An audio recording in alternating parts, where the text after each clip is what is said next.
What's up, YouTube? It's Richie from Boston. It's the 23rd of May, and it's 2018. And you are looking at 5 Bible verses about fallen angels. How you have fallen from heaven, O star of the morning, son of the dawn, Lucifer, cut down to earth. You are weakened the nations.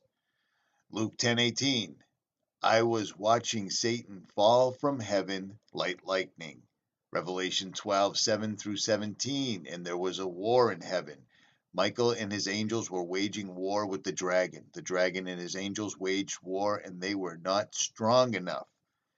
2 Peter 2:4, for if God did not spare angels when they sinned, but cast them into hell and committed them to pits of darkness reserved for judgment. Now, a lot of people claim to be Christian, a lot of people claim to read the Bible, but they look at this and don't understand that this is for real. This is for real. These things are for real. And here's a little bit of evidence. You hear about Satan, you hear about Lucifer, fallen angels, demons, stuff like that all the time. But you have to understand, for time immemorial, these things have been down here. Do you see what I'm saying? And what in the world would inspire somebody to do something like this? Simply because they want attention? If they wanted attention, they could just make a video about me. They didn't have to go through all this, but they do. And when you look at somebody like this and you hear what they have to say and what they think about certain things, you understand that these people are demonically possessed. Fallen angels shed their first estate, but they also shed their form. But they can take over human beings, and they've been doing that for an incredibly long time. You don't believe me? Listen to this. This is Chuck Missler. This is from End Times Production, one of the YouTube channels that I do actually follow. Now, these legends we obviously see in the Sumer culture, in Assyria, in Egypt. I'll show you a few things. In the Incas, the Mayan, the Epic of Gilgamesh, in the Persian mythology, and certainly in the Greek mythology, which most of us as products of Western civilization are familiar with. Also in India, Bolivia, South Sea Islands. Every one of these cultures, and the American Indians, every one of these cultures have legends of the star people. These people that came, these gods or demigods, whatever, came and cohabited with women and produced hybrids. I discover from some apparent experts in the American Indian culture that this business of holding a hand up saying how, that's Hollywood. But what apparently was the practice when they met a stranger was to hold up the hand so they could count fingers. They had a terror of the 6-fingered people. And if you go to the ruins at Chaca, New Mexico, they have one of the exhibits there that you want to take a look at, the famous pictographs. And among those pictographs, you'll find the fearsome 6-fingered hand as part of that. I came across something else that's kind of, the Pawnee Indians have an account that Bill, you remember Buffalo Bill, real name is William Cody. He wrote his autobiography in 1920, very colorful guy. You can get his book, it's popular. But there's an interesting quote in his book by Buffalo Bill, Bill Cody, published in 1920. He says, while we were in the Sandhills scouting the Niobrara country, the Pawnee Indians brought into camp some very large bones, one of which the surgeon of the expedition pronounced to be the thigh bone of a human being. The Indians said the bones were those of a race of people who long ago had lived in that country. They said these people were 3 times the size of a man of the present day. And they were so swift and strong that they could run by the side of a buffalo and taking the animal in one arm could tear off a leg and eat it as they ran. I don't know what to make of that. It's in his autobiography. It's published in 1920. I don't think he was worried about UFOs and stuff, but it is a interesting allusion to the Indian legends. In the early country, Ashur, they always speak of the flying god of Ashur.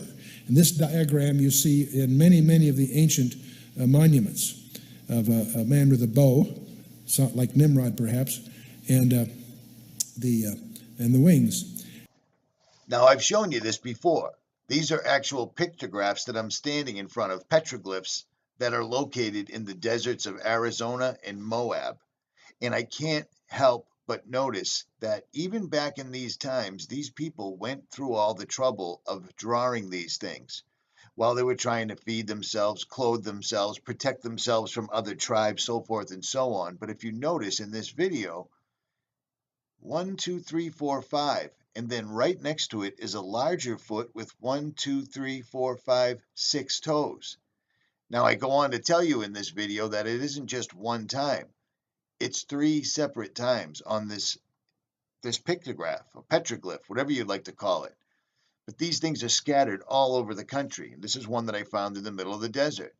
It shows a woman giving birth, apparently, next to what appears to be a giant. Do you see what I'm saying? And every time, just like Chuck Missler, just like End Times Productions was showing you, there's always a spiral and a serpent associated with it.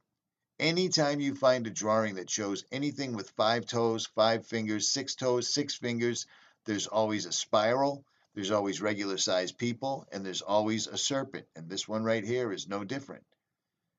You think they went through all the trouble to make 2 separate feet? One's drastically larger and different.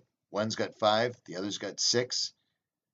These people were trying to warn us. That's why you carve things in stone. I'm sure they were all well aware of the great flood that came and washed everything away. Well, you can't really wash rocks away. Do you see what I'm saying?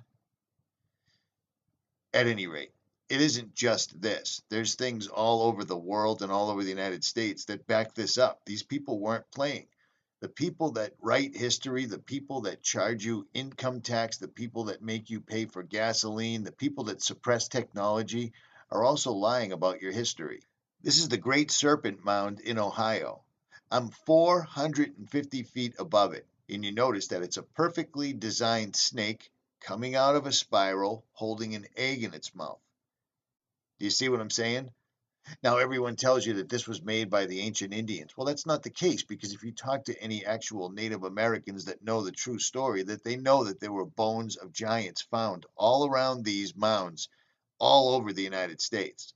This one just happens to be a perfect example, because from 450 feet, you get a clear picture of what's going on. The spiral's right here, the snake's body's right here, and he's holding an egg in his mouth right here. This is all done in a place that's very inaccessible. It's on the edge of a cliff, and it's still perfectly preserved, and it's visited by lots of people that really do know what's going on.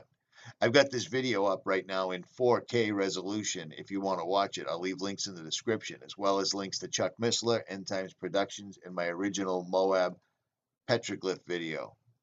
But there's more coming. These people were warning us. That's why you carve it in stone. That's why we have that analogy. It's not real till it's carved in stone, correct? There's a reason there was always a serpent, a spiral, and 6-fingered and 6-toed drawings. Fallen angels are real, and they cannot take a physical form of their own, but they can take physical forms of others, and we're watching it happen right now. Richie from Boston, I'm out.